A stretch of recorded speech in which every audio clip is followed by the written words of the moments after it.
Bien, continuamos con nuestro módulo, Epístolas Generales y Hebreos. Vamos a abrir nuestras Biblias. Continuamos en Primera de Pedro, capítulo 4 nos toca. Primera de Pedro, capítulo 4. Me van a avisar si se ve la pantalla. ¿Sale? Sí, pastor. Perfecto, muy bien. Primera de Pedro, capítulo 4, vamos a leer versículos 1 al 6. Dice, puesto que Cristo ha padecido por nosotros en la carne, vosotros también, armados del mismo pensamiento. Pues quien ha padecido en la carne, terminó con el pecado, para no vivir el tiempo que resta en la carne, conforme a las concupiscencias de los hombres, sino conforme a la voluntad de Dios. Baste ya el tiempo pasado para haber hecho lo que agrada a los gentiles, andando en lascivias, concupiscencias, embriagueces, orgías, disipación y abominables idolatrías. A esto les parece cosa extraña que vosotros no corráis con ellos en el mismo desenfreno de disolución y os ultrajan. Pero ellos darán cuenta al que está preparado para juzgar a los vivos y a los muertos. Porque por esto también ha sido predicado el evangelio a los muertos, para que sean juzgados en carne según los hombres, pero vivan en espíritu según Dios. Hemos terminado anoche el último párrafo que nos correspondía y hemos venido hablando acerca de estar bajo sufrimiento tanto contra las autoridades en ese tiempo y la orden que le daba Pedro, entendiendo el contexto en el que se da, ¿sí? Entendiendo el contexto en el que se da. Siempre al estudiar las Escrituras, no se olviden, tenemos que partir de la pregunta, ¿qué quiere decir la palabra? ¿Qué quiere decir Dios a ese tiempo en que se estaba dirigiendo? Porque muchas veces tenemos la equivocación de ir, ¿qué me quiere decir a mí? ¿O qué me habla a mí? No, primero es, ¿qué quiso decir a la gente en ese tiempo? A los hermanos en ese tiempo, a la iglesia en ese tiempo. Entonces, cuando yo entiendo la situación del contexto y de lo que quiso decir, ya entro, ¿no? Entro en razón, voy pensando, voy entendiendo situaciones que pasaron y comprendo que el apóstol Pedro, cuando le dice a la iglesia, a los que están dispersos, cíñanse, prepárense, pero en la palabra del Señor. Deseen como niños recién nacidos la palabra del Señor. Prepárense en el conocimiento de la palabra del Señor. A esa gente que está siendo dispersada, perseguida, les dice, ustedes son linaje escogido, real sacerdocio, nación santa, pueblo adquirido por Dios.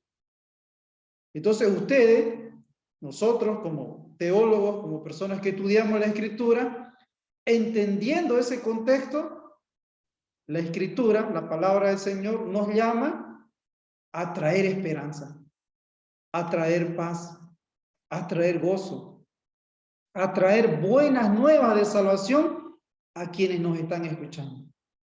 ¿Sí? Entonces, volvemos y partimos en este capítulo 4, recordando nuevamente el contexto en el que se está diciendo. Miren, ¿quién padeció? Cristo Jesús. Cristo Jesús padeció. ¿Y qué nos invita a nosotros? A la iglesia en ese tiempo, a los dispersos en ese tiempo, a los que están sin rumbo, sin lugar seguro, sin nación segura, les dice, ustedes también ármense de ese pensamiento. ¿Qué pensamiento? Que van a sufrir. Entonces, la primera situación aquí, iglesia, hermanos, hoy en día, así como el primer siglo, tenemos que estar preparados para sufrir, para padecer, para vivir la causa de Cristo. ¿Sí? Vivir la causa de Cristo, porque esa es la voluntad de Dios. Esa es la voluntad de Dios. Ya no vivimos bajo el deseo de nuestra carne, como hablamos y estudiamos en Romanos y Gálatas, en las palabras de Pablo. Ya no vivimos bajo esas situaciones, esas cosas, sino que vivimos en el poder del Espíritu Santo. Y aquí Pedro nos vuelve a recordar, ya no en lascivia, ya no en concupiscencia, ya no en orgía, ya no en borracheras, ya no en esas cosas, sino siempre teniendo en cuenta que vamos a dar un día cuenta al Señor. Estaremos delante del Señor, que juzgará a los vivos y a los muertos. Entonces, primera situación de este capítulo 4, ¿no? Estemos preparados para padecer. Hoy en día, siglo XXI, hablamos en la iglesia, se ha escuchado predicaciones acerca del sufrimiento, del estar preparados, del esperar las situaciones difíciles y adversas, como vemos en Pedro, aún haciendo lo correcto, que los demás hablen de nosotros. Pero no que demos voces, que no demos razones, que haciendo lo incorrecto estemos padeciendo. Sino que como cristianos siempre andando en la verdad. Versículos 7 al 11. Ahora sí alguien lo puede leer. 7 al 11. 7 al 11. Primera de Pedro. Amén, pastor. Ya se acerca el fin de todas las cosas, así que para orar bien, manténganse sobrios y con la mente despejada. Sobre todo, ámense los unos a los otros profundamente, porque el amor cubre multitud de pecados. Practiquen la hospitalidad entre ustedes sin quejarse. Cada uno ponga al servicio de los demás el don que haya recibido, administrando fielmente la gracia de Dios en sus diversas formas. El que habla, hágalo como quien expresa las palabras mismas de Dios. El que presta algún servicio, hágalo como quien tiene el poder de Dios. Así Dios será en todo alabado por medio de Jesucristo, a quien sea la gloria y el poder por los siglos de los siglos. Amén. Amén, miren. Amor fraternal. Pedro nos anima a tener en estos versículos un amor ferviente entre nosotros. Porque el amor, en las palabras de Pablo, es mucho más grande. En palabras de Pedro, el amor que va a hacer cubrirá multitud de pecados. Miren, el amor cubrirá multitud de pecados. Porque en el amor hay perdón, porque en el amor hay nuevas oportunidades, porque en el amor hay esperanza, porque en el amor hay restauración, porque en el amor hay consuelo, porque en el amor damos todo. Entonces Pedro dice que el amor cubrirá multitud de pecados. Ahora no olvidemos que tenemos que hospedarnos unos a otros, ¿no? El hospedaje, la hospitalidad, dentro de los primeros cristianos del primer siglo, ha sido muy fundamental para la expansión del cristianismo. Ahora, si nos vamos a la cultura judía o a la cultura del Medio Oriente, la hospitalidad ha sido fundamental. Recordemos el ejemplo de Abraham. Abraham hospedó a las personas que venían a su casa y se topó con la situación de que cuando hospedó ángeles Y aún la misma figura de ángeles, muchos interpretan de que es el mismo Dios, el mismo Señor Jesús, quien trajo la noticia de que Abraham iba a ser papá. ¿Por cuál principio? El amor fraternal, la hospitalidad, el estar dispuesto a ayudar, a colaborar, a abrir nuestras puertas para que nosotros podamos ser bendecidos también. No olvidemos, cuando nosotros damos, las puertas del cielo, las ventanas del cielo, las bendiciones de Dios se abren también para nosotros. Por eso es importante tomar en cuenta, ¿no?, el amor fraternal. Pero también nos habla Pedro que cada uno ministremos según lo que hayamos recibido. Según lo que hayamos recibido. Hay personas que son muy buenas consejeras. ¿Cómo tienen que ministrar? Aconsejando. Hay personas que son muy buenas oyendo, escuchando. ¿Cómo tienen que ministrar? De esa manera. Hay personas que ministran de muchas maneras, porque la gracia de Dios es multiforme. Se manifiesta de muchas maneras. Y cada uno, según el don, según la gracia, según el regalo que hayamos recibido de parte de Dios. Ahora, algo muy importante. Ustedes se están preparando y la Biblia aquí en Pedro nos dice que hablemos conforme a la palabra de Dios. Es decir, sabemos que el evangelio se constituye de situaciones muy concretas. Cristo murió, Cristo resucitó y Cristo volverá. Entonces, cuando en las situaciones de nosotros de hablar de la palabra, no olvidemos esta situación.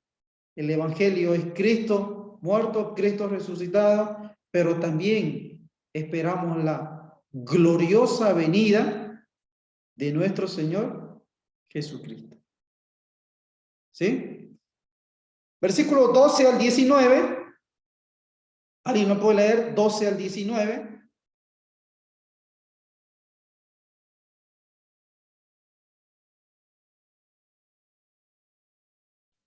Al 19. Patrón, dice, Amén. los amigos no se sorprendan de las pruebas de fuego por las que están atravesando, como si algo extraño les sucediera. En cambio, alégrense mucho porque estas pruebas los hacen partícipes con Cristo de su sufrimiento, para que tengan la inmensa alegría de ver su gloria cuando sea revelada a todo el mundo. Si los insultan porque llevan el nombre de Cristo, serán bendecidos, porque el glorioso Espíritu de Dios reposa sobre ustedes. Sin embargo, si sufren, que no sea por matar, robar, causar problemas o entrometerse en asuntos ajenos.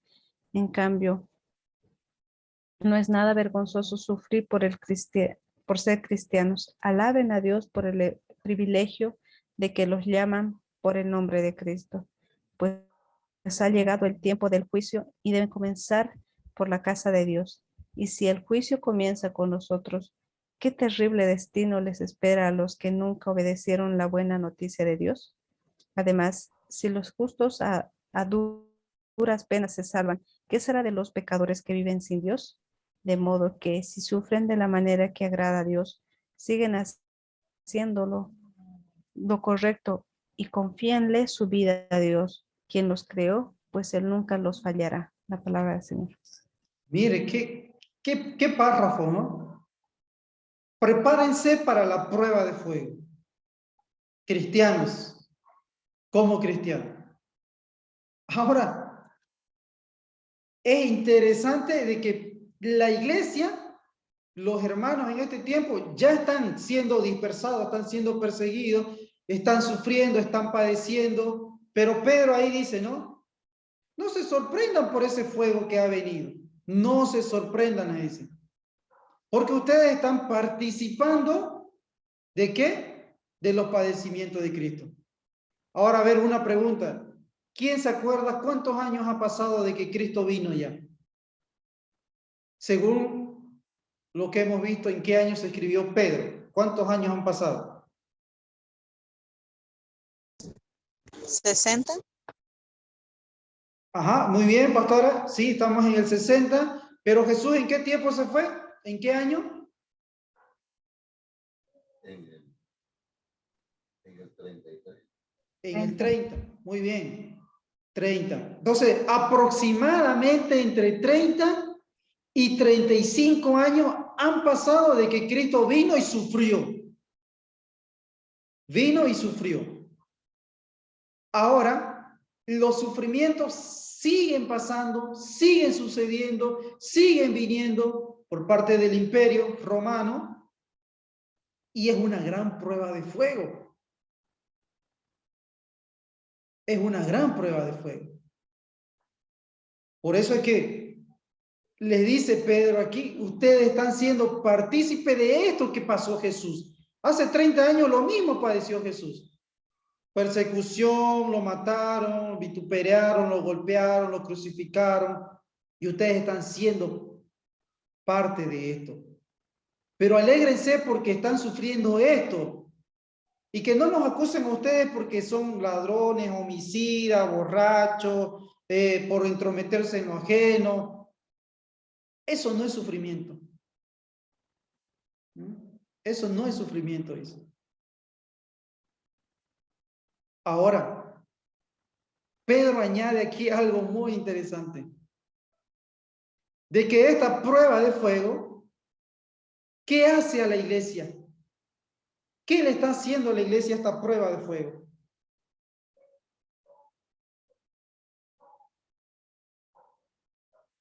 ¿Qué le hace a la iglesia? Le da la salvación. Le da la salvación. Los está limpiando. Les está haciendo madurar. Los está manteniendo firmes.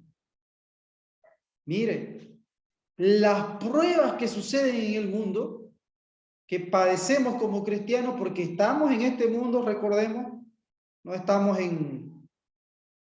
aparte, no estamos enfrascados, somos, y muchas situaciones suceden también por persecución a los cristianos, porque el cristianismo tiene unos valores, una filosofía, unas conductas distintas a las del mundo.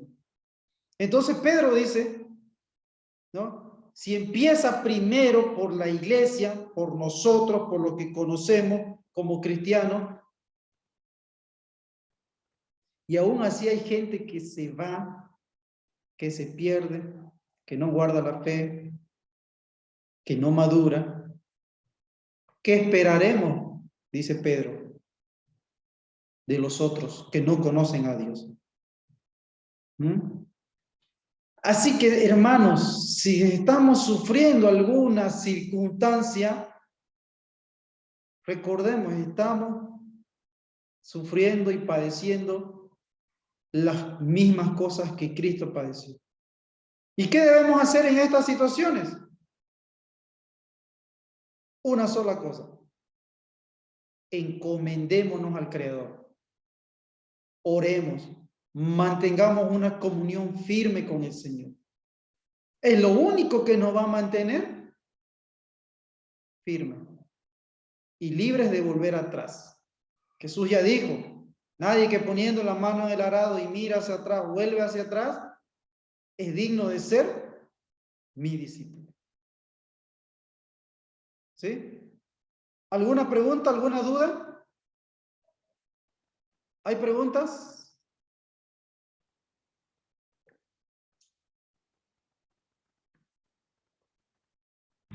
Una pregunta. Cuando en el versículo 19 habla de encomienden sus almas al fiel creador, es cuando ya uno como ser humano no puede soportar el problema o la dificultad y eso tiene, no sé, pienso que el punto es la muerte. O sea, eso se trata con esa frase donde se encomienden su alma, ¿cierto? Exactamente, porque toda prueba de fuego, recordemos, en el Nuevo Testamento toda prueba de fuego está relacionado con la muerte, la pérdida de la vida, la persecución, el ir y ser como Pedro, como Pablo, martirizados. A eso se refiere.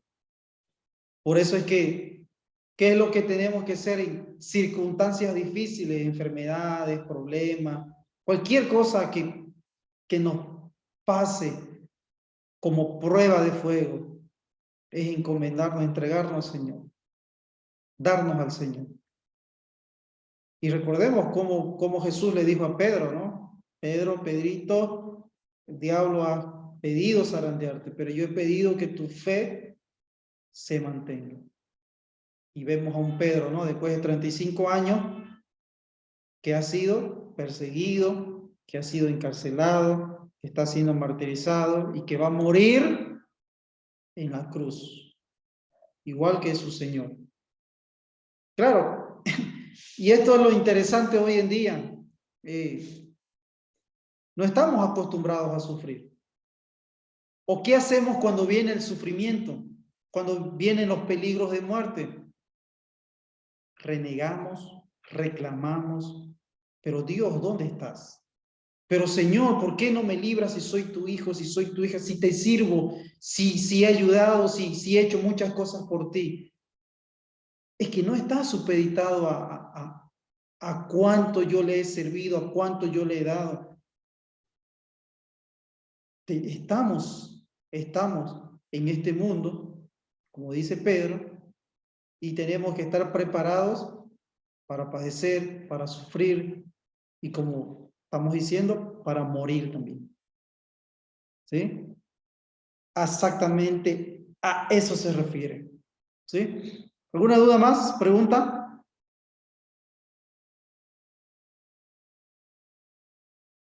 No se olviden siempre, ¿no? Entendiendo el contexto, ¿no? Hay que entender el contexto de Pedro.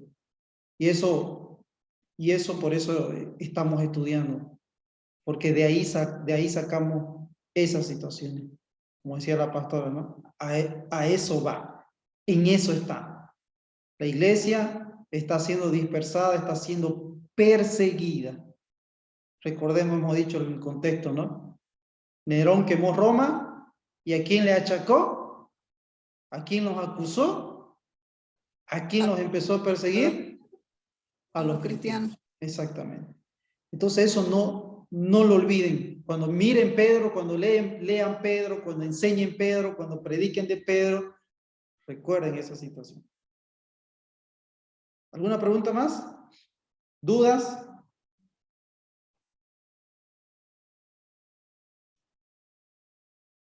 Ya la pastora se me antecedió a mi pregunta de examen, ¿no?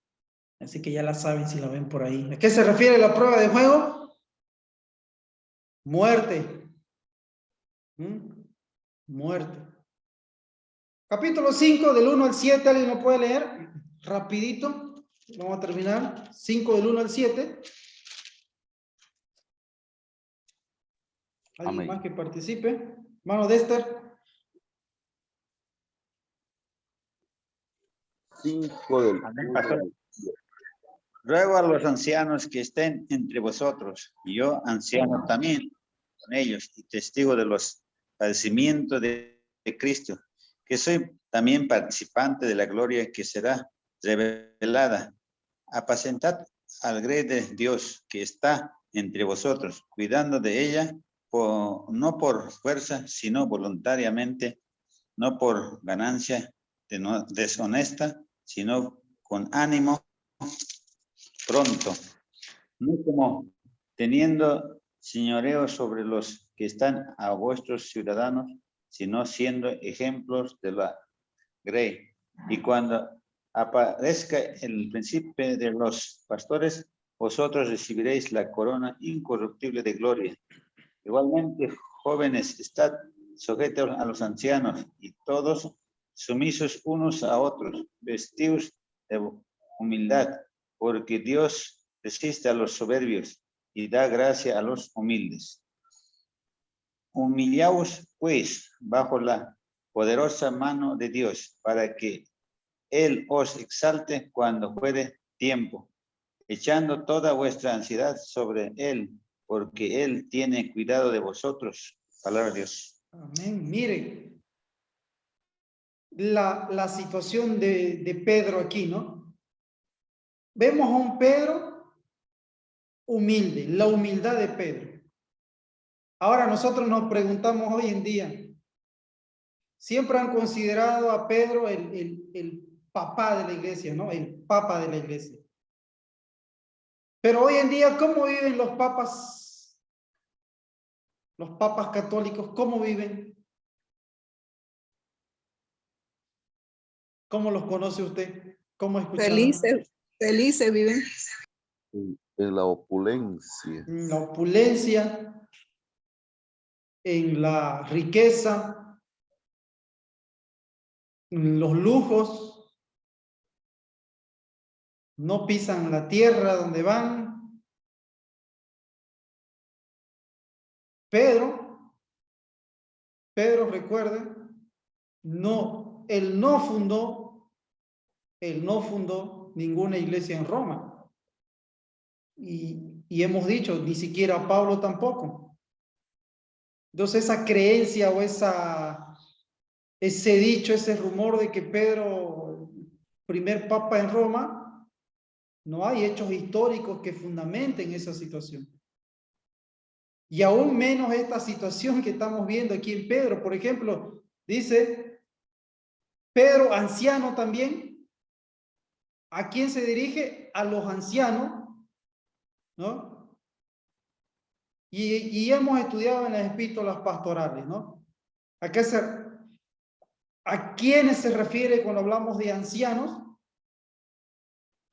A los obispos, presbíteros, o lo que comúnmente hoy en día también utilizamos, los pastores, o líderes eclesiales, líderes cristianos, líderes de algún ministerio.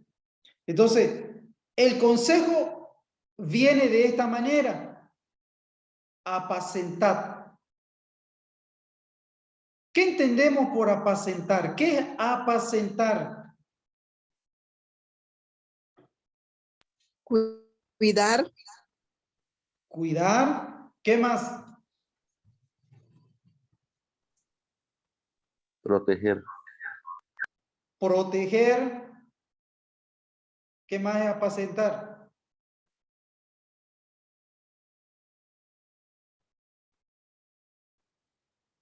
Cuidar, proteger, guiar, muy bien. O como hemos dicho, pastorear. La situación de Pedro a los ancianos, y hoy en día nosotros también que somos líderes, muchos en nuestras iglesias, la idea es guiar, cuidar, apacentar, pastorear el rebaño de Dios. Con voluntad. Con voluntad. ¿Qué significa esto? Que nosotros hayamos decidido hacerlo de una manera sin miramientos, sin renegar, sin murmurar, como dice, sincero deseo. Con voluntad, sincero deseo. Y la otra cosa, no ser codiciosos de dinero. No ser codiciosos de dinero. Y por último, ejemplo de la grey, ejemplo de la iglesia, ¿sí? Ejemplo que otros puedan seguir. Entonces, este consejo, recordemos, es para aquellos que están en liderazgo, en ministerio, como pastores, como ancianos, como diáconos, como hemos visto. Pero siempre tenemos que tener en cuenta que guiamos, que enseñamos, que pastoreamos, que lo hacemos con sinceridad, con voluntad, no por ganancia deshonesta, no por codicia. Y también siempre tenemos que tener en cuenta que tenemos que ser ejemplo. ¿Sí? Tenemos que ser ejemplo. Ahora, Pedro aquí añade también un consejo a los jóvenes. Versículo 5, ¿no? Dios resiste a los soberbios y da gracia a los humildes. Porque el consejo es que estemos sujetos a los ancianos. ¿Sí? Estar sujeto. Ahora, recordemos, Pedro, ejemplo de quién tuvo en liderazgo, en servicio. ¿Quién fue su ejemplo de Pedro? De ser un buen líder, de ser siervo. Jesucristo. Ve. Entonces, ¿cómo podría ser de otro modo si Jesús es el líder, es el siervo, es el pastor, es el guía por excelencia?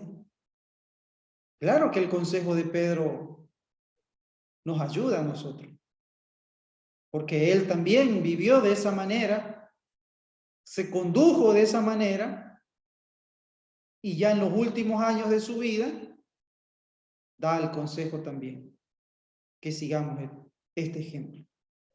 Versículo 8 al 11, sed sobrios y velad, porque vuestro adversario el diablo, como león rugiente, anda alrededor buscando a quien devorar, al cual resistid firmes en la fe, sabiendo que los mismos padecimientos se van cumpliendo en vuestros hermanos en todo el mundo. Mas el Dios de toda gracia, que nos llamó a su gloria eterna en Cristo Jesús, después que hayáis padecido un poco de tiempo, Él mismo os perfeccione, afirme, fortalezca y establezca. A Él sea gloria y el imperio por los siglos de los siglos. Amén. Sobriedad, ¿no? Ser sobrios. ¿Qué entendemos por ser sobrio? Estar en nuestro cabal juicio, estar bien en nuestra mente, en nuestro razonamiento, conducirnos siempre bajo la voluntad, bajo la palabra del Señor. ¿Y cómo hacemos esta situación? ¿Cómo afrontamos? Estando firmes en la fe. Hay que estar firmes en la fe. Ahora mire, todas las situaciones que pasamos, hermanos, todas las situaciones que pasamos, sean difíciles, sean complicadas, recordemos, no somos los únicos que la estamos pasando. Pedro dice aquí, en todos los hermanos en todo el mundo, hay personas que están también padeciendo. Así que no estamos solos. Vamos a estudiar Hebreos. ¿Y Hebreos qué dice? Hay una gran nube de testigos, una gran nube de testigos que han pasado los padecimientos, que han pasado los sufrimientos, que han muerto, que han pasado por ese fuego, han sufrido, pero que ellos están disfrutando de haber permanecido en su fe. Y ellos son los que están diciendo, vamos, vamos, Aurelio, vamos Marisela, vamos Dexter, ustedes pueden, mantengan su fe. Ellos son los testigos de nosotros que están también esperando por nosotros, como dice Apocalipsis. Pero hay que tener fe, hermanos. Por eso es que todas estas situaciones difíciles en las que Pedro está escribiendo y dando esperanza, mandando esperanza, dándole fuerza, dándole valor a la iglesia, también es para nosotros hoy en día. Y termina Pedro en el versículo 10. Cristo Jesús, nos perfecciona, nos afirma, nos fortalece y nos establece. Es en Cristo Jesús, porque Dios en Cristo Jesús nos ha llamado. Recuerde, hemos dicho que hemos sido elegidos, no se olvide, elegidos en las palabras de Pedro.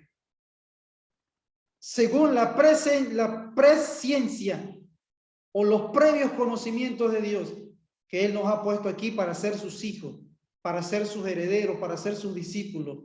Así que cuando nosotros estamos en fe, cuando nosotros dependemos de Él, Él es el quien nos ayuda. Él es quien nos perfecciona, nos afirma, nos fortalece y nos va a establecer y nos va a presentar delante de Dios Padre, delante de su Padre, diciendo, Él ha vencido. Él ha vencido. En palabras de Apocalipsis, el que venciere, el que venciere, el que venciere, será ganador de muchas cosas que están ahí.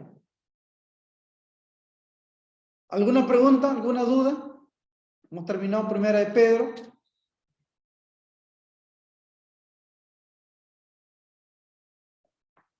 ¿Duda? ¿Pregunta?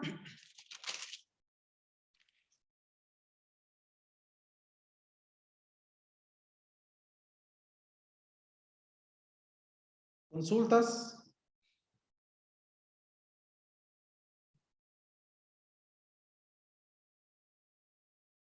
Pastor, ¿a qué se refiere cuando dice que ha llegado el tiempo del juicio? ¿Es el juicio final al que se refiere en el versículo 17? Todas estas, las situaciones que está pasando la iglesia, recordemos, cuando el Señor Jesús se fue, Mateo 24, Lucas, los últimos capítulos, Marcos también.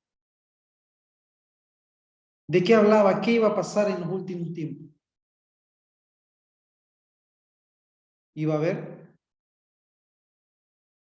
tribulación, persecución, situaciones adversas y difíciles. Pero ellos tenían en mente las palabras de Jesús o las palabras de los ángeles cuando iba Jesús al cielo y le decía, Él volverá, Él vendrá. Así como lo están viendo, Él va a volver. 30 años entre que se fue Jesús y la carta de Pedro. ¿Qué creen que tenía la gente en mente cuando estaba padeciendo estas situaciones también, cuando sufría? La venida de Cristo Jesús. Ellos ya esperaban su venida, ellos anhelaban la venida del Señor. Por eso es que en Hechos, muchos dicen que vendían sus propiedades y traían a la iglesia, porque no, el pensamiento era eso. Entonces, todas estas situaciones, ya en palabras de Pedro, la prueba de fuego, estas situaciones difíciles, se entiende como que el juicio de Dios está llegando. Está viniendo. Y todas estas situaciones que provocan limpieza. Por eso no olvidemos que toda prueba que viene en el mundo y que padecemos como cristianos, purifican a la iglesia. Purifican a la iglesia. Por eso muchos hoy en día, hasta yo he dicho, ¿qué será si viene una persecución, ya sea del gobierno o de quien sea, sobre Bolivia? ¿Qué va a suceder con los cristianos hoy en día si padecemos estas situaciones de prueba de fuego? Se va a limpiar la iglesia. Porque empieza por la iglesia, toda limpieza. Toda limpieza empieza por la iglesia. No olvidemos, por ejemplo, lo que decía Pablo, ¿no? Dios le va a dar oportunidad a los judíos. Pero hay un remanente fiel. Y aunque vengan todas las situaciones contra Israel, hay pueblo todavía de Dios ahí. Entonces, a eso se refieren estas situaciones, ¿no? De este versículo. ¿Sí?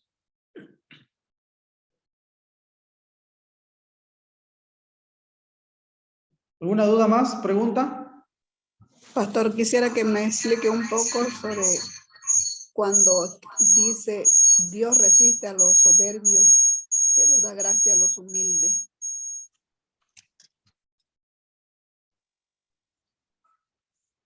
¿Ya?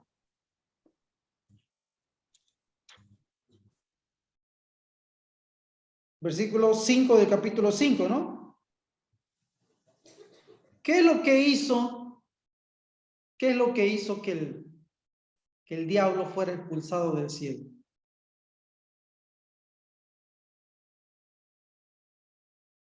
¿Qué hizo que el diablo fuera expulsado del cielo? ¿Qué tuvo?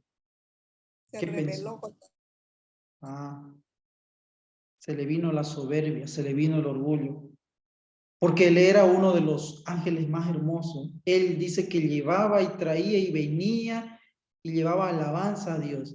Así que en uno de esos momentos él dijo, bueno, ¿por qué le voy a llevar a Dios si puede ser para mí? ¿Y qué decidió Dios? Expulsarlo. La soberbia, el orgullo, la vanagloria, a Dios no le agrada. Por eso que Dios resiste a esas personas, no los mira, no le agrada, no le gusta. Pero al humilde, ¿qué hace? Lo recibe, lo abraza y lo perdona. Recordemos la parábola de Jesús cuando dice, vinieron dos al templo a orar y uno decía, Padre, sé propicio a mi pecador. Y el otro que estaba orando, dice, se golpeaba el pecho y decía, gracias Dios porque no soy como este publicano que está al lado. ¿Quién de los 12 fue justificado? Dijo Jesús. ¿Cuál de los 12 fue justificado? 50. ¿Mana Irma? ¿Cuál? Perdón, pastor, no quería decir nada. El que reconocía pues sus pecados, su Exacto, condición. porque ¿qué había? Humildad. Y en el otro, ¿qué había? Orgullo, soberbia. Tan soberbio era que decía, yo soy mejor que ese. Ahí entonces, hermana, ¿no? Cuidémonos del orgullo, cuidémonos de justificarnos a nosotros mismos, de decirnos, yo peco menos, yo soy menos malo, yo soy menos egoísta. El de allá es peor que yo. No, yo reconozco que yo he fallado, que yo he pecado, que yo soy pecador, que yo necesito de Él. Eso es humildad. Tengo ahí son... Entonces, ¿quedó claro, hermana Marisela? Gracias. Vamos a segunda de Pedro. Continuemos ahí en las Biblias. Segunda de Pedro.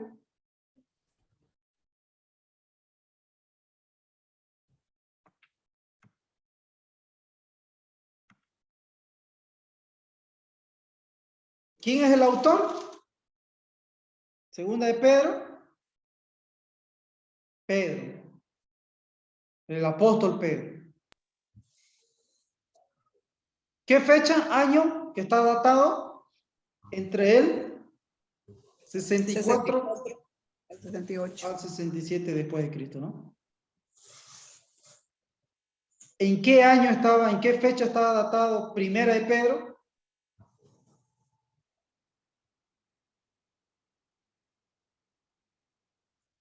Primera de Pedro, ¿en qué año está datado? 60. A ver, por un punto, ¿quién se acuerda?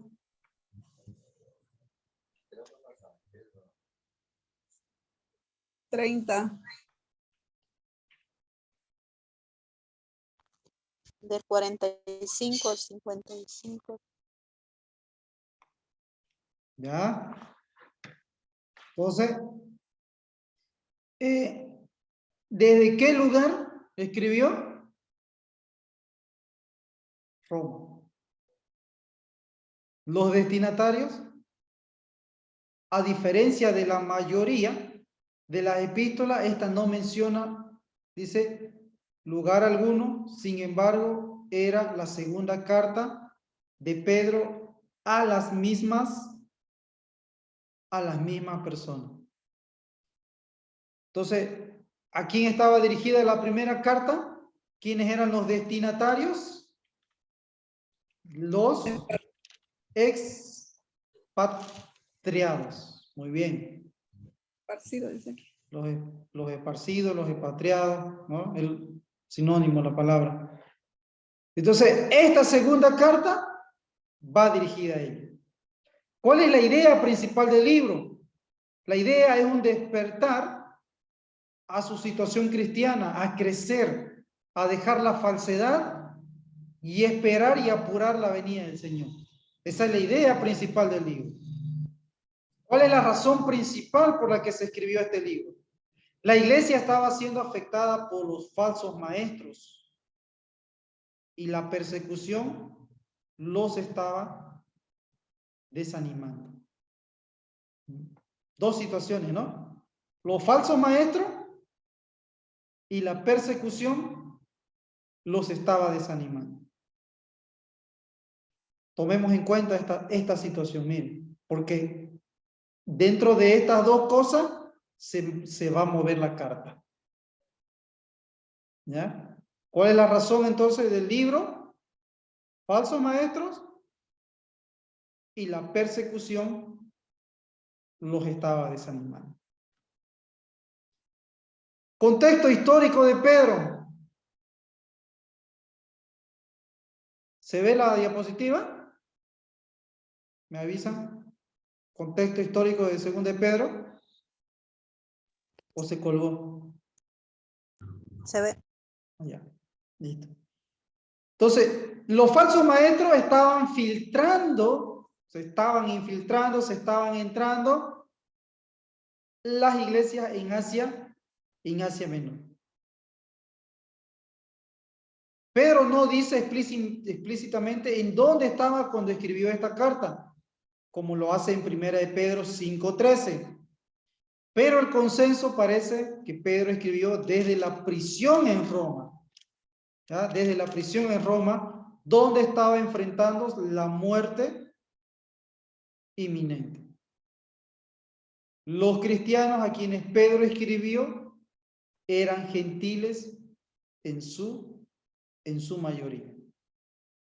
¿Ya? Entonces, recordemos que tanto las cartas de Pablo iban dirigidas a la mayoría gentil. Y Pedro, como habla de expatriados, no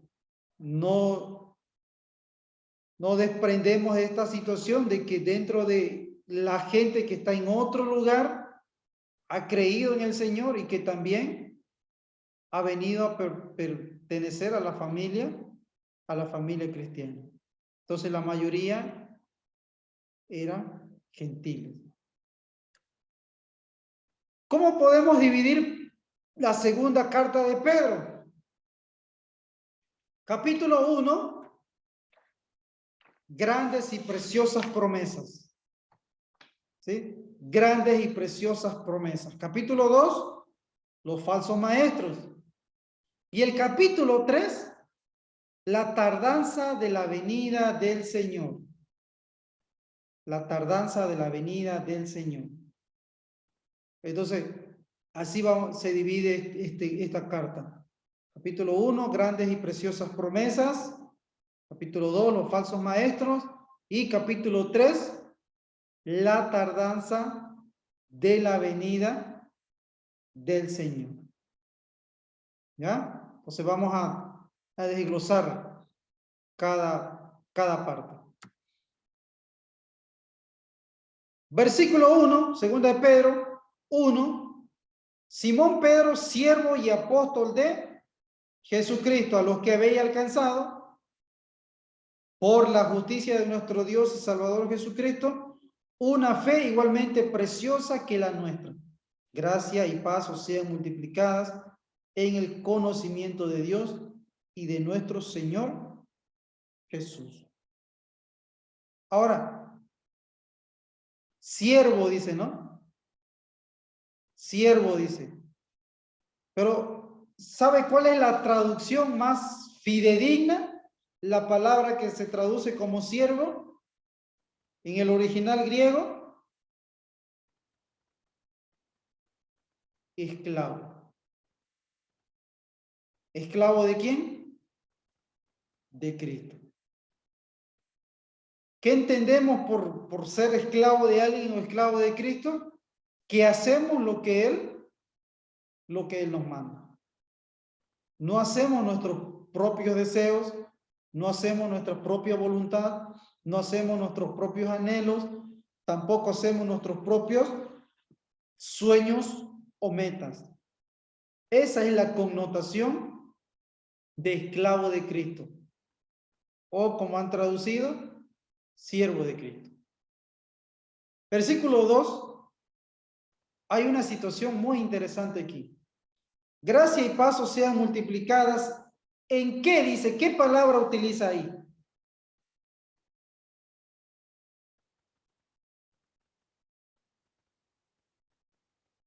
Y el conocimiento. Conocimiento. ¿Cómo conocemos? ¿Qué es el conocimiento?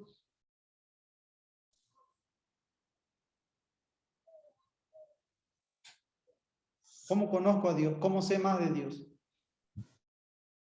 De la palabra. De la palabra, muy bien. ¿Y qué es lo que se está perdiendo en estos tiempos claramente hoy en día? El conocimiento pues, de la palabra de Dios, porque no leemos, no. No se estudia, no se escudriña. Y aunque sabemos la palabra, mi pueblo pereció por falta de ¿qué? Conocimiento. Conocimiento. Muchas veces no nos queremos preparar, ¿no? No queremos estudiar. Anda al seminario, no quiero ser pastor. Pero ¿quién dijo que vas a ser pastor? ¿Quién dijo que vas a ser evangelista? ¿Quién dijo que vas a ser misionero? El seminario no saca pastor, el seminario no saca evangelista, el seminario no saca misionero. El seminario enseña la palabra. Pero la gente no quiere prepararse. La gente no quiere estudiar. No, pero 80 bolivianos es muy caro. Carísimo, es re caro. El concierto vale 300 y no le pesa.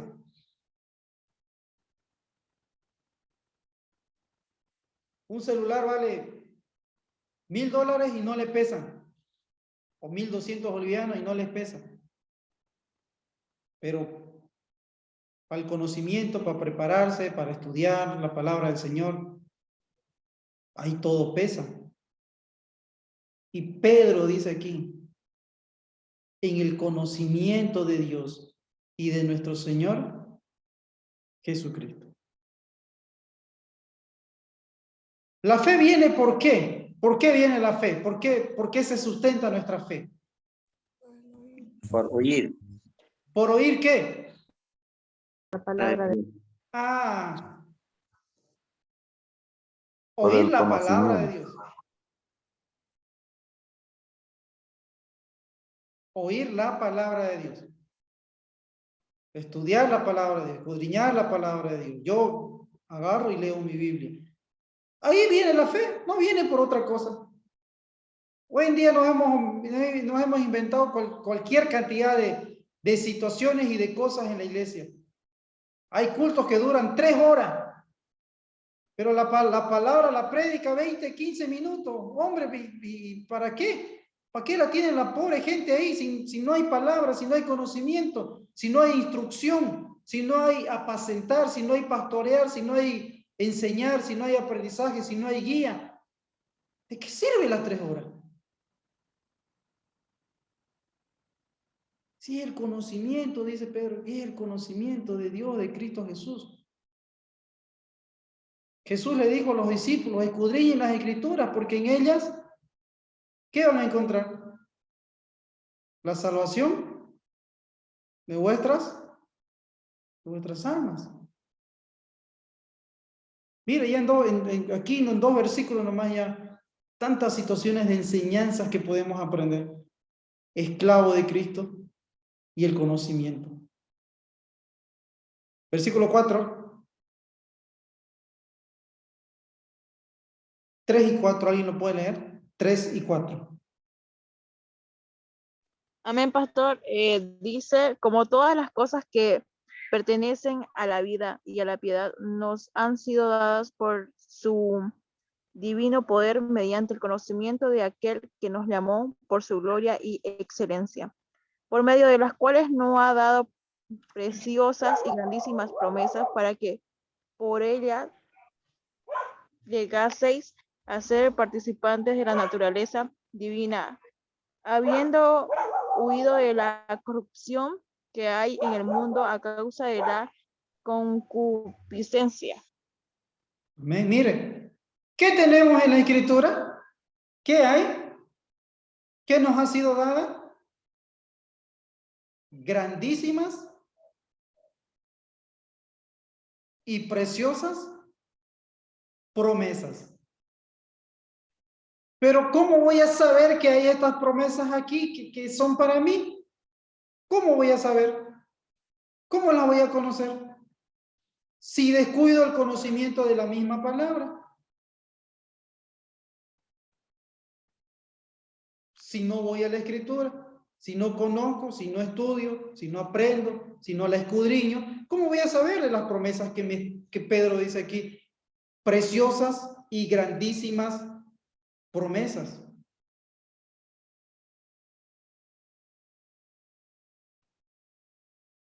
Esta situación es muy importante para nosotros. No descuidemos la palabra de Dios. Hermano, ya, aunque en la iglesia se vaya por otro lugar, por otras cosas, por otras situaciones, por adornar y acomodarse a lo que le gusta a la gente, ya nosotros, por lo menos nosotros, no debemos de descuidar la palabra del Señor. Porque en ella encontramos grandísimas promesas. ¿Usted sabe cuántas promesas hay en la Biblia? ¿Quién sabe cuántas promesas hay en la Biblia?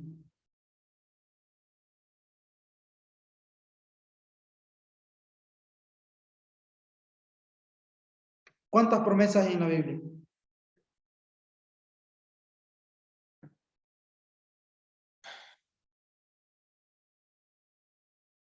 Dos puntos, a ver. ¿Quién le acierta? Sin miedo.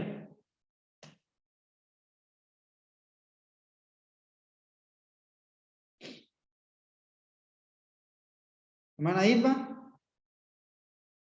Hermano Dexter.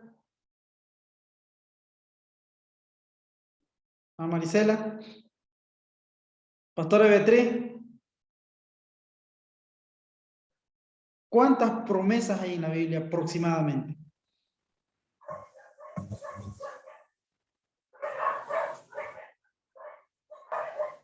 Dos puntos. Hermana Marisela. 3.000. 3.000 aproximadamente. Hay exactamente más de 1000 promesas en la Biblia. Más, mire, imagínense. Solo en los salmos, solo leyendo salmos, ¿qué encontramos ahí? Promesas. Solo en salmo ya. Y para cada día casi, en salmo. Promesas de la Biblia. Para cada uno de nosotros. Aproximadamente. Aproximadamente. Exactamente. Por eso algunos, por ejemplo, venden algunos folletitos, ¿no? 365 promesas para cada día en la Biblia, digamos, ¿no? Para ti, para que tú te apropies, te agarres de ello. ¿Se imagina la gran cantidad de cosas cuando nosotros estudiamos y agarramos la palabra del Señor? Entendemos el conocimiento, la palabra, tenemos fe y podemos experimentar todo lo que Dios nos ha dejado, ha escrito para que nosotros nos apropiemos de ella. ¿Cómo nos apropiamos? Mediante la fe. Hermanos, todo es con fe. Usted lea la Biblia, mire alguna promesa y diga, Señor, en fe yo me apropio de esto, esto quiero, esto lo recibo, esto quiero verlo en mi vida, esto quiero verlo en mi familia, esto quiero verlo en mi hijo, esto quiero verlo en mi trabajo, Señor. Promesas, grandísimas y preciosas promesas. Versículo 5 al 11. 5 al 11, ¿alguien lo puede leer?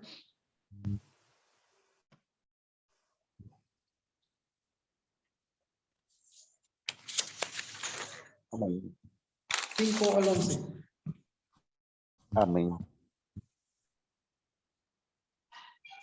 Nosotros también, poniendo toda diligencia, por esto mismo, añadid a vuestra fe virtud, a la virtud conocimiento. Tal conocimiento, dominio propio, al dominio propio paciencia, a la paciencia piedad, a la piedad afecto fraternal y al afecto fraternal amor.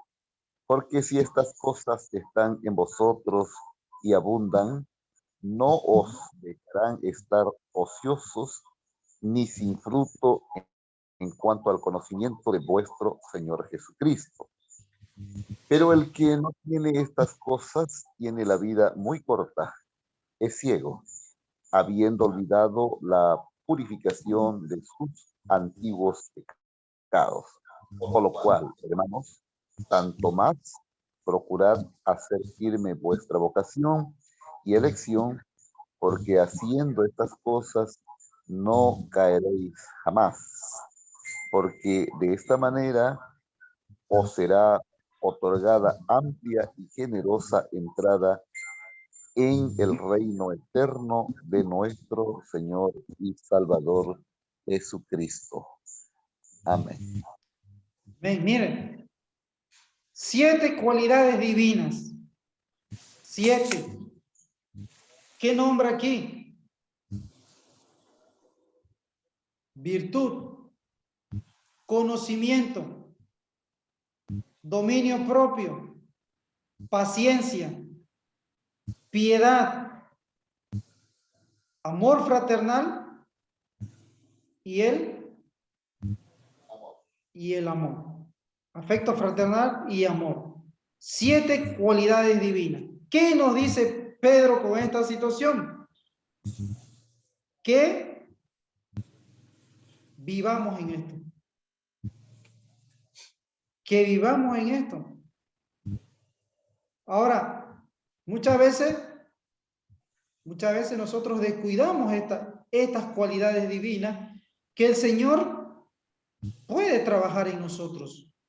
Porque Pedro dice aquí, hemos sido nosotros llamados, elegidos por Él. Y ya no vivimos según nuestros pecados antiguos, según la carne. Ya no. Por eso es que tenemos que andar en virtud, dominio propio, la paciencia, en la piedad, en el afecto. Tenemos que vivir en amor. Porque esto nos identifica a nosotros como cristianos. Esto es lo que nos identifica a nosotros como cristianos. La gente no nos identifica porque somos ricos o porque somos pobres. No, la gente nos identifica por nuestra conducta, por la paciencia, por la piedad, por el amor. Ahora entiendo por qué haces lo que haces, porque eres cristiano. Ahora entiendo por qué das a los demás, porque eres cristiano. Ahora entiendo por qué no dices malas palabras, por qué refrenas, por qué tienes dominio propio, porque eres cristiano. Esas son las cualidades que tenemos que tener en nuestra vida personal, reflejadas y demostradas para los de afuera también. Para que de esta manera, el versículo 11 es muy profundo. Dice, porque de esta manera os será otorgada amplia y generosa entrada en el reino eterno de nuestro Señor y Salvador, Jesucristo. ¿Haciendo qué? Teniendo en cuenta ¿qué? Estas cualidades. Si yo no tomo en cuenta estas situaciones, difícilmente, ojo, difícilmente voy a entrar a la gloria eterna del Señor. Tengo que agarrarme de estas virtudes, de estos dones, de estas cualidades que se trabajen en nuestras vidas. Versículos 14 y 15. Sabiendo que en breve debo abandonar el cuerpo, como nuestro Señor Jesucristo me ha declarado, también yo procuraré con diligencia que después de mi partida vosotros podáis en todo momento tener memoria de estas cosas. ¿Qué sabía Pedro? ¿Qué sabía Pedro? ¿Qué tenía en cuenta Pedro? Según estos versículos. ¿A dónde él iba? ¿Qué le espera?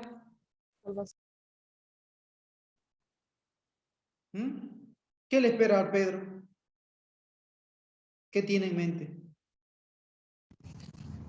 La muerte. La muerte.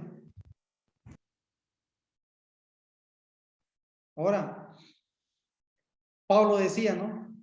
He peleado, he acabado, ahora me espera la corona de la vida. Pablo y Pedro y nosotros todos los cristianos, hermanos y hermanas, no debemos temer, ni tener dudas, ni tener nada que se le parezca en cuanto a este paso de la muerte. Pedro, como dice aquí, el Señor le ha declarado. Ahora no sabemos si recientemente se le había presentado el Señor o Pedro se está refiriendo a lo que hace 35 años aproximadamente, en las palabras de Jesús que él le había dicho, ¿no?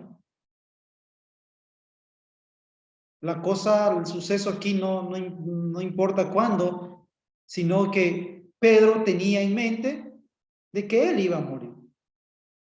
¿Y qué tenía que hacer en medio de esta situación? Lo que él no dejaba de hacer. Ayudar, enseñar y guiar a las personas. Aún sabiendo lo difícil y lo duro que le está por pasar. Por eso es que tenemos las cartas, imagínense, por eso es que tenemos esta carta, por eso estudiamos esta carta, por la situación próxima de Pedro y la necesidad que él tiene de dejarnos las situaciones que él comprendió, vivió, entendió de nuestro Señor Jesús. ¿Sí? 16 al 21 dice, porque no os hemos dado a conocer el poder y la venida de nuestro Señor Jesucristo, siguiendo fábulas artificiosas. Mire, sino como habiendo visto con nuestros propios ojos su majestad. Pero cuando él recibió de Dios Padre honra y gloria, le fue enviada desde la magnífica gloria una voz que decía, este es mi Hijo amado en el cual tengo complacencia. Y nosotros oímos esta voz enviada del cielo cuando estábamos con él en el monte santo. Tenemos también la palabra profética más segura, a la cual hacéis bien en estar atentos como a una antorcha que alumbra en lugar oscuro hasta que el día esclarezca y el lucero de la mañana salga en vuestros corazones. Entendiendo primero esto, que ninguna profecía de la Escritura es de interpretación privada, porque nunca la profecía fue traída por voluntad humana, sino que los santos hombres de Dios hablaron siendo inspirados por el Espíritu Santo. ¿Cuál era la seguridad que tenía Pedro? Que la palabra del Señor, que las promesas del Señor, que la profecía que estaba escrita se tenían que cumplir. Se cumplieron en la persona de Cristo Jesús. Cristo vino y Pedro lo vio. Cristo resucitó y Pedro fue testigo de la gloria de su majestad que él mostraba y alumbraba cuando él estaba antes de la ascensión al cielo.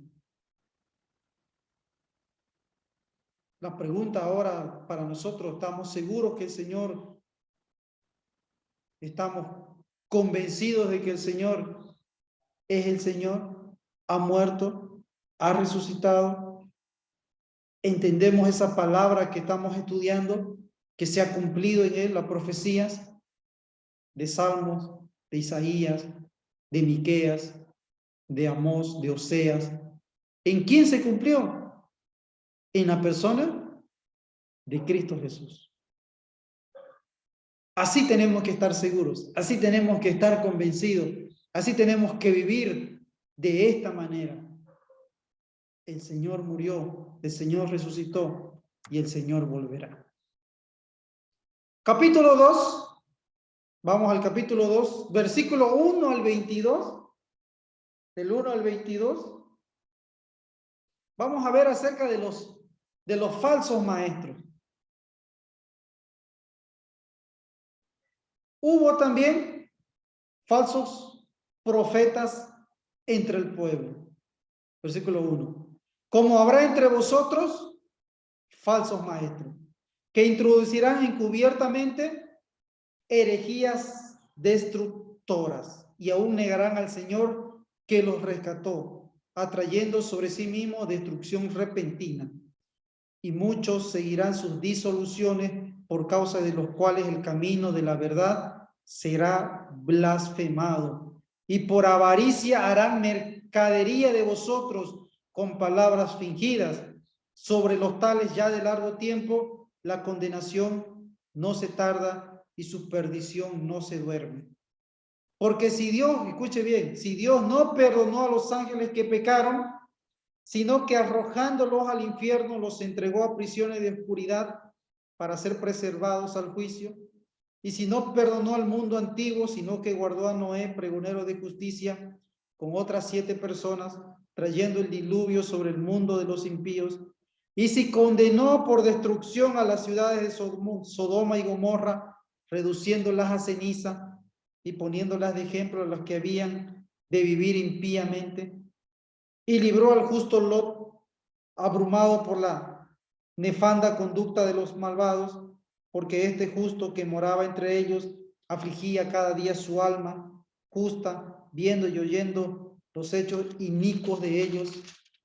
¿Sabe el Señor librar de tentación a los piadosos y reservar a los injustos para ser castigados en el día del juicio? Y mayormente aquellos que siguiendo la carne andan en concupiscencia e inmundicia y desprecian el señorío, atrevidos y contumaces, no temen decir mal de las potestades superiores, mientras que los ángeles que son mayores en fuerza y en potencia no pronuncian juicio de maldición contra ellas delante del Señor.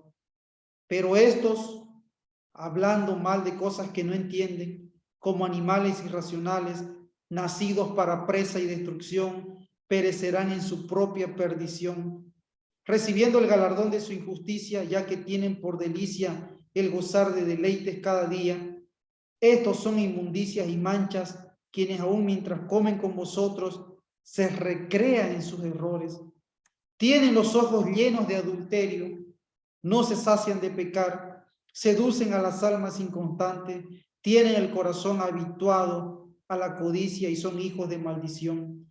Han dejado el camino recto y se han extraviado, siguiendo el camino de Balaán, hijo de Beor, el cual amó el premio de la maldad y fue reprendido por su iniquidad, pues una muda bestia de carga, hablando con voz de hombre, refrenó la locura del profeta. Estos son fuentes sin agua y nubes empujadas por la tormenta, para los cuales la más densa oscuridad está reservada para siempre. Pues hablando palabras infladas y vanas, seducen con concupiscencias de la carne y disoluciones a los que verdaderamente habían huido de los que viven en error. Les prometen libertad y son ellos mismos esclavos de corrupción, porque el que es vencido por alguno es hecho esclavo del que lo venció. Ciertamente, si habiéndose ellos escapado de las contaminaciones del mundo por el conocimiento del Señor y Salvador Jesucristo, enredándose otra vez en ellas, son vencidos, su postrer estado viene a ser peor que el primero, porque mejor les hubiera sido no haber conocido el camino de la justicia que después de haberlo conocido, volverse atrás del santo mandamiento que les fue dado. Pero les ha acontecido lo del verdadero proverbio: el perro vuelve a su vómito y la puerca lavada a revolcarse en el cieno. ¿Qué situación? ¿Qué situación complicada? Ahora, versículo 3 al 9, del versículo 3 al 9, ¿qué le pasó a los impíos? ¿Qué le pasó a la gente malvada? ¿Qué les aconteció?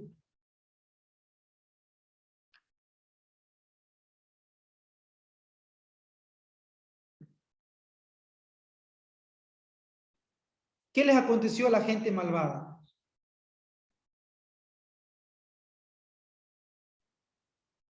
Versículos 3 al 9. Toda esa gente malvada, ¿qué les aconteció?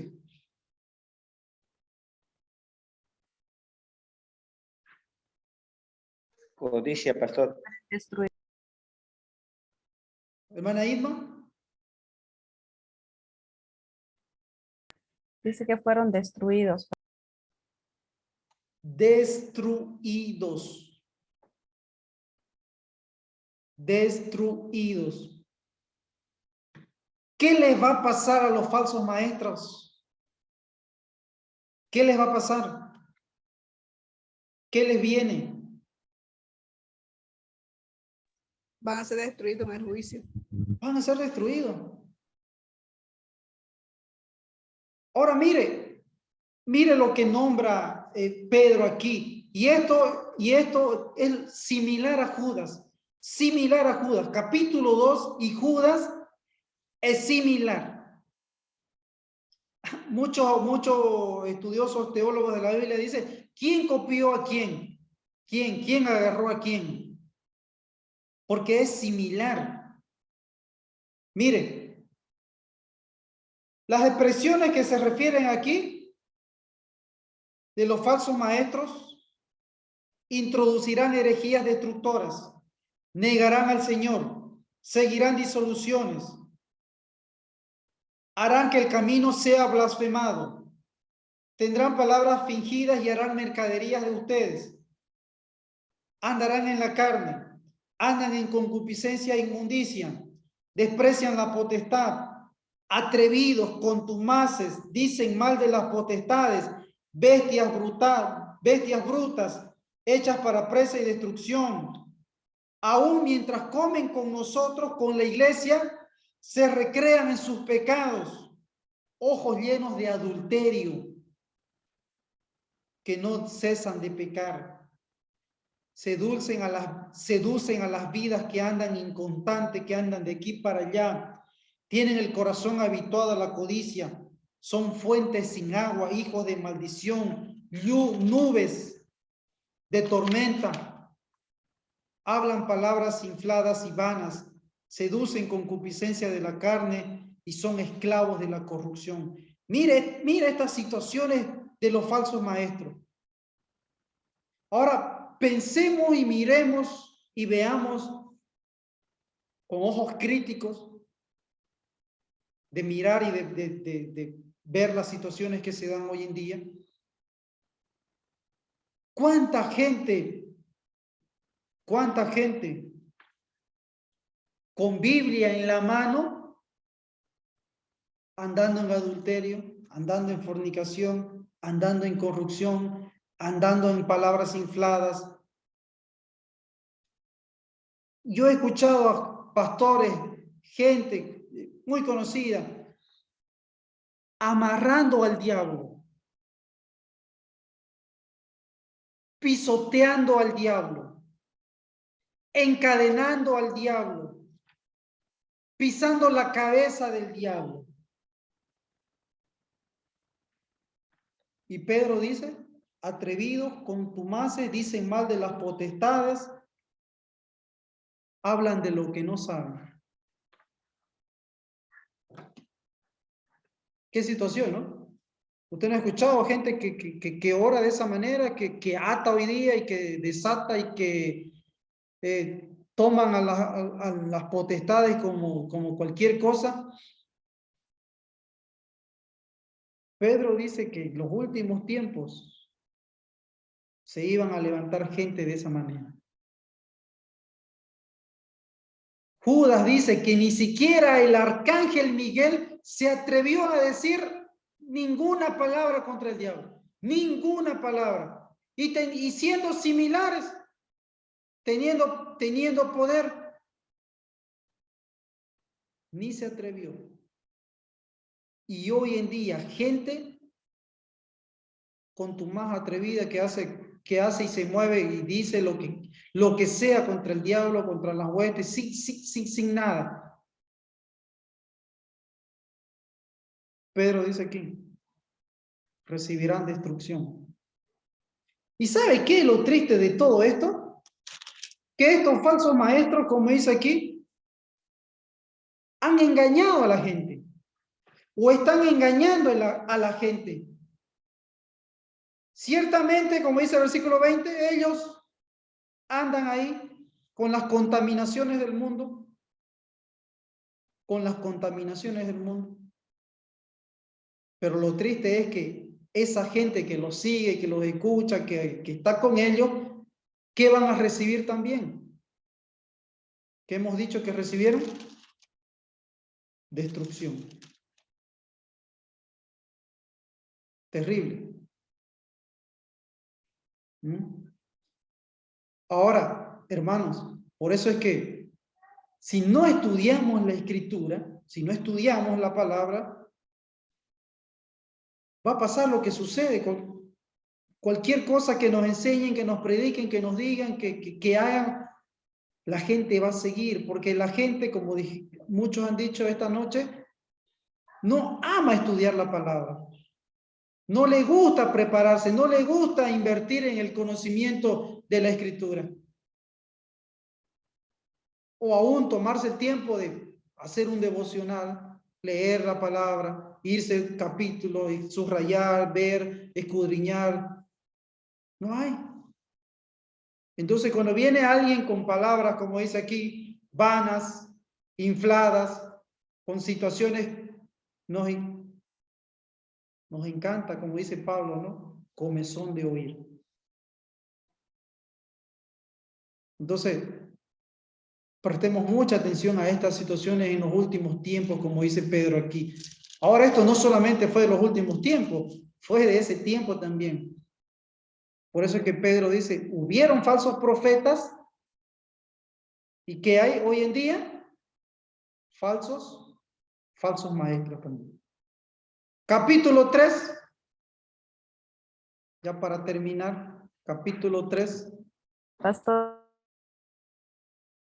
no sé si me puede aclarar este versículo donde dice en Lucas 10:19, mirad que os he dado autoridad para hollar serpientes, sobre serpientes y escorpiones y sobre todo poder del enemigo y nada os hará daño. Respecto a lo que usted decía, no hay algunos que se toman la atribución de desatar y atar, pero acá nos dice que nos da a nosotros la autoridad.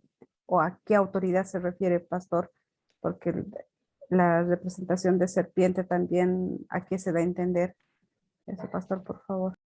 Claro, la situación de Pedro es que le dice que son atrevidos, contumaces,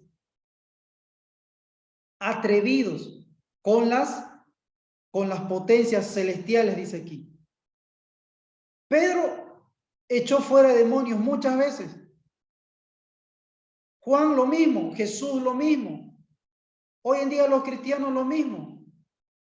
Pero una cosa es entender en la humildad el poder que viene de Cristo y que es en la sangre de Cristo y que es en Cristo, en la muerte y la resurrección de Él.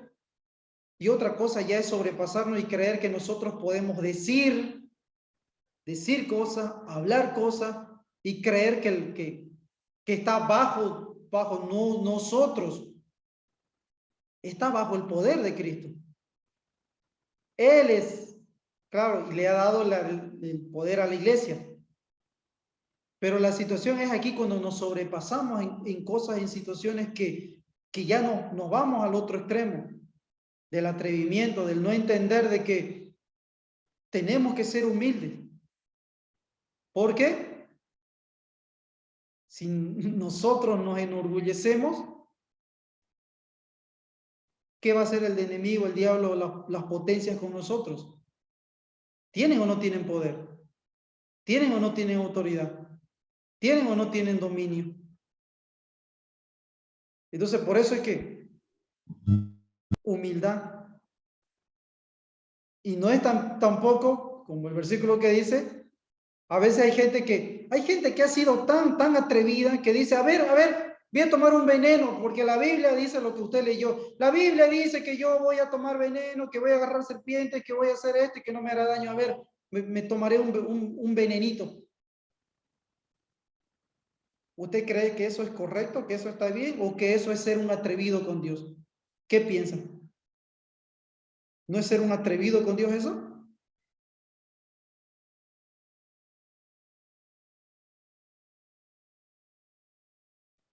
Hay gente que vive así, poniendo en situaciones a situaciones a Dios. No hay que ser atrevido con Dios tampoco. A ver, Dios, tu palabra que dice aquí, a ver, que venga la víbora, a ver, que me pique. Hay gente que ha hecho situaciones así, extremas. Entonces, Pedro y las palabras de Jesús se refieren a eso. No seamos atrevidos, no hablemos, no digamos cosas que no son, porque no puede ser que en la iglesia esté pisando, digamos, al diablo su cola, su cabeza, y después a la media hora en el mismo rincón, esquina de la iglesia, haya violaciones, asesinatos, cualquier situación que es contraria al reino de Dios. ¿Dónde quedó lo que ataste? ¿Dónde quedó lo que amarraste? ¿Dónde quedó lo que encadenaste? ¿Dónde quedó lo que hiciste? O sea, pensemos, ¿no? Ni Pablo, ni Pedro, ni los ángeles fueron atrevidos con esa situación. A eso se refiere. No es que no tenemos poder, pero van a venir tiempos en los que habrán contumaces, como dice aquí, atrevidos de esas situaciones espirituales. Y nosotros como cristianos sabemos que el mundo espiritual es real, sabemos que los brujos aún tienen a veces mucho más poder que un cristiano, porque el cristiano no ora, porque el cristiano no ayuna, porque el cristiano no se prepara, porque el cristiano vive tibiamente. A ver, entonces ellos sí van subiendo, van creciendo en su escala. A eso se refiere, hermano. ¿Sí? Pastor, una pregunta. Contumaz, la palabra contumaz. Contumaz. Contumaz es una palabra que significa que somos duros. Duros así. Contumaces. No pueden aprender duro así. No se le entra. Se le enseña y nada. Se les dice y nada. Se les explica y nada. Eso, contumaces. Entonces, por eso es que al estudiar la palabra, tenemos siempre que pedirle al Señor que nos ayude, que nos guíe. Lo último ya, para terminar, capítulo 3, versículo 1 al 15, nos habla acerca de la venida del Señor. Ahora, recordemos de que, ¿cuál es la promesa de Cristo Jesús? Cuando Él se fue, ¿qué le dijeron los ángeles? Él volverá. Él volverá. Ahora, la pregunta para nosotros, ¿lo estamos esperando? ¿La iglesia lo está esperando? ¿Usted qué cree? ¿La iglesia lo estamos esperando al Señor hoy en día?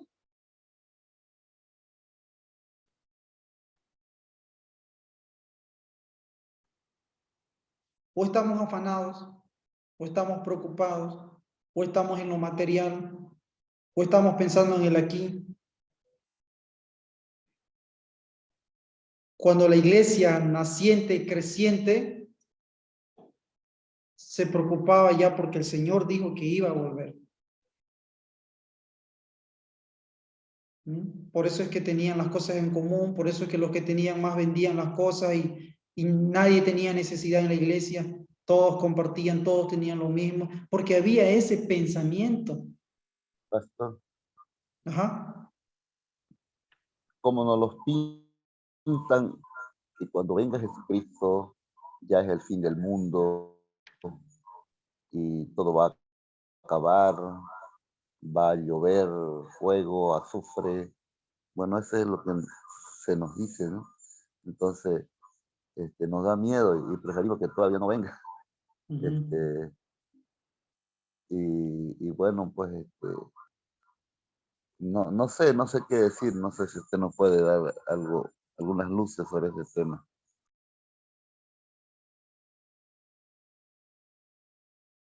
Ya viene la materia Daniel y Apocalipsis, después de este módulo.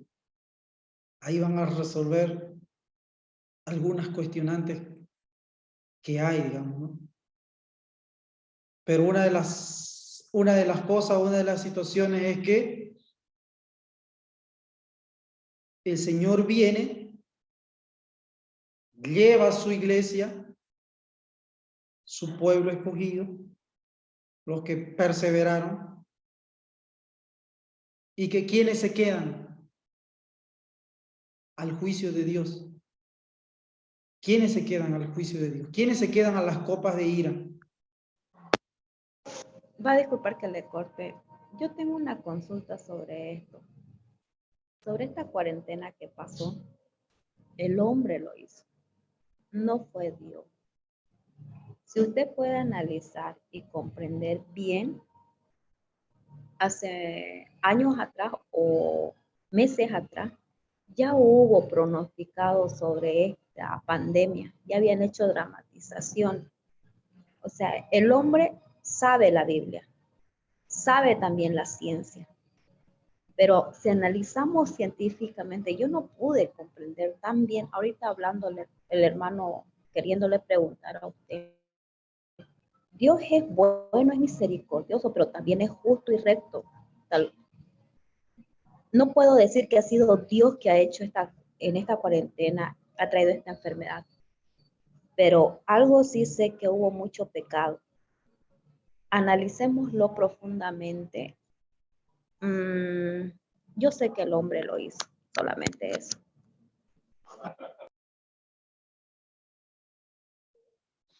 ¿Ustedes creen que la persecución a la iglesia Dios la mandó? Estamos estudiando Pedro, ¿no? El contexto.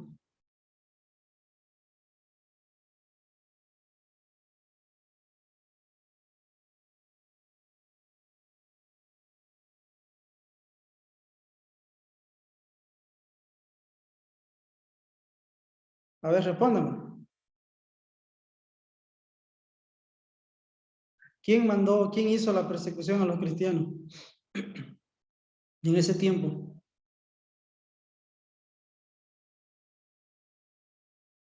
Saulo de Tarso. La primera, ¿no? Está bien. Y en el tiempo que está escribiendo Pedro, ¿quién está persiguiendo a la iglesia? Esto que estamos estudiando en este tiempo.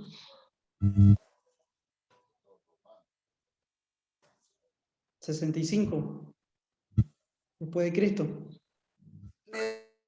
Nerón. Los romanos. Nerón.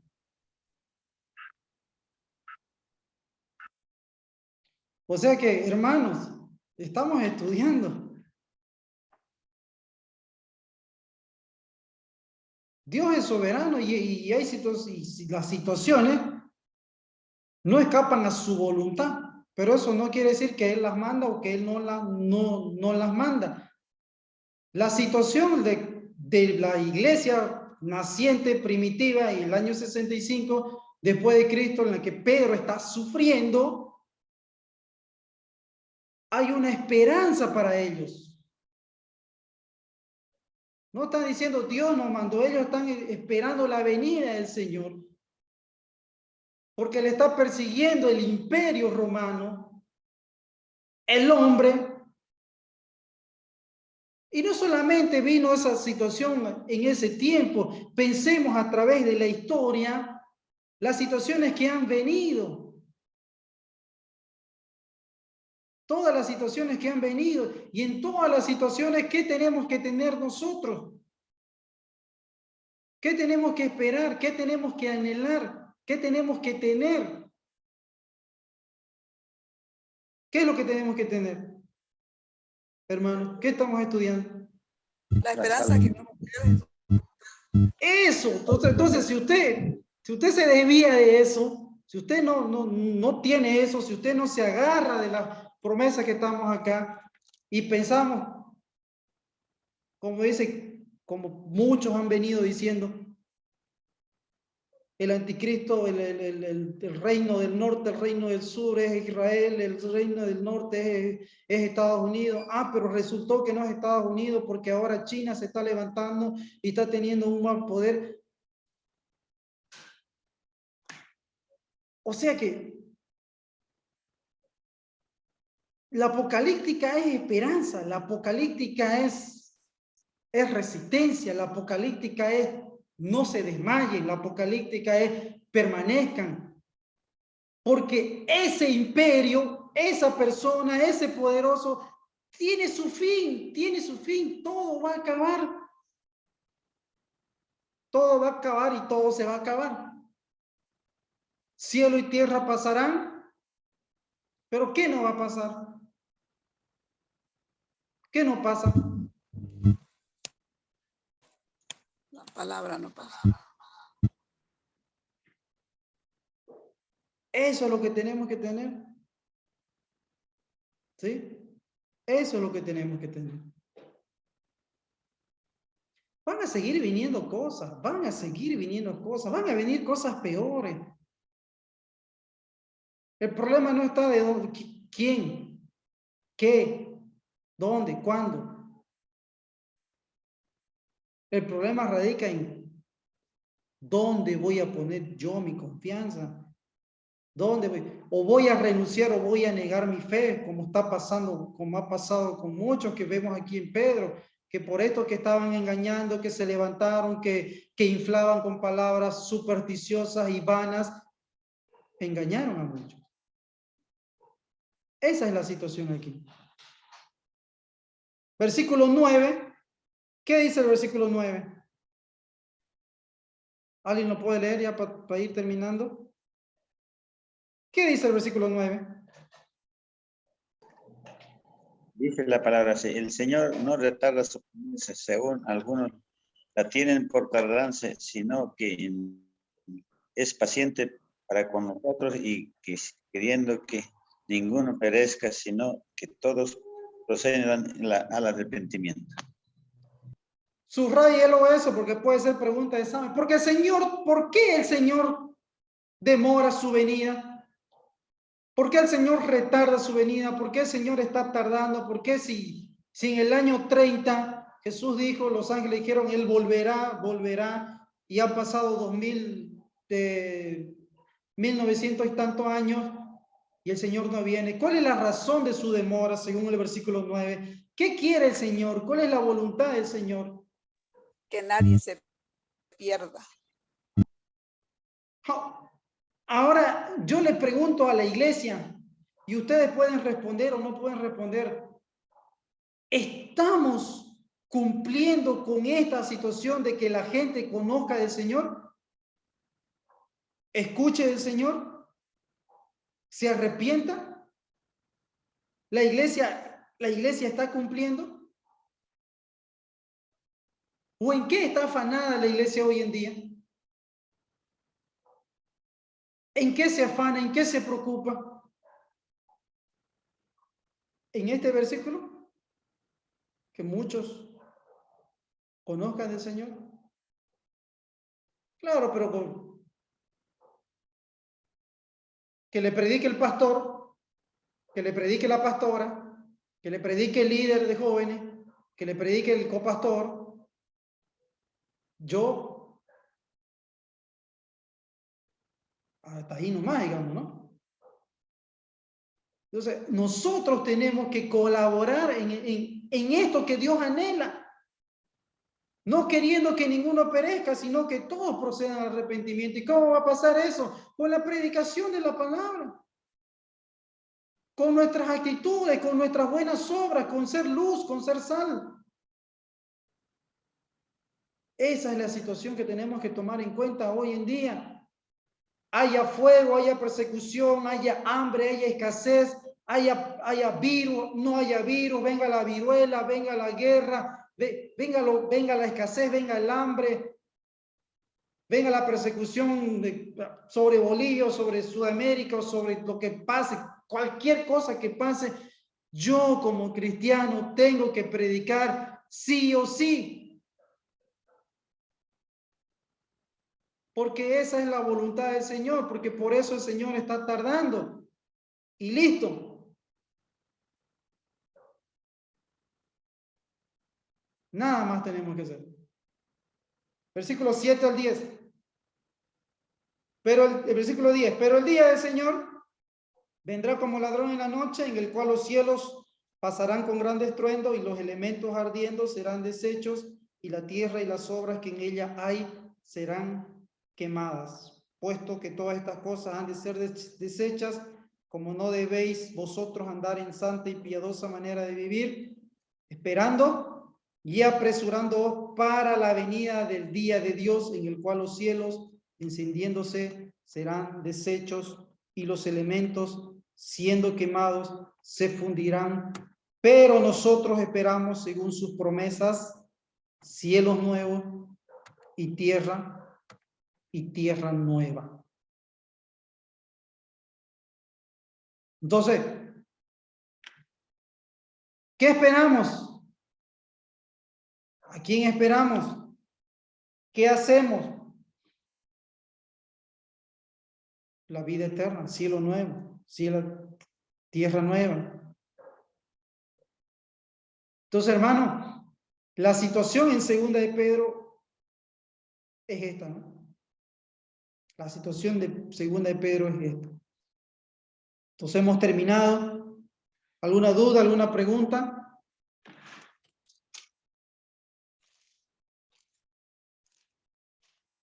¿Duda, pregunta? Nos hemos pasado un poco. Solamente, pastor, yo entiendo de que Dios en su gran misericordia, Él permite que muchas cosas vengan al mundo y el ser humano padezca para ver si el hombre se arrepiente y vuelca su mirada a Él. Yo creo que con esta pandemia que se presentó, que lo tenía escrito, entonces Él ha permitido que estas cosas vengan para que nosotros también podamos reconocer de que Él tiene todavía misericordia de nosotros. Todas las situaciones deberían acercarnos más a Dios. Y en todas las situaciones la gente tendría que acercarse a Dios. Eso sería lo ideal. Pero como hemos visto en Pedro, ¿no? como hemos visto en Pedro, mucha gente con los problemas, con las pruebas de fuego, con las necesidades, con las enfermedades. ¿Qué hace? ¿Qué hace cuando vienen estas situaciones? Dejan de creer, pierden la fe, ya no buscan a Dios. Entonces, eso sería lo ideal, ¿no? Pero nosotros tenemos que seguir orando.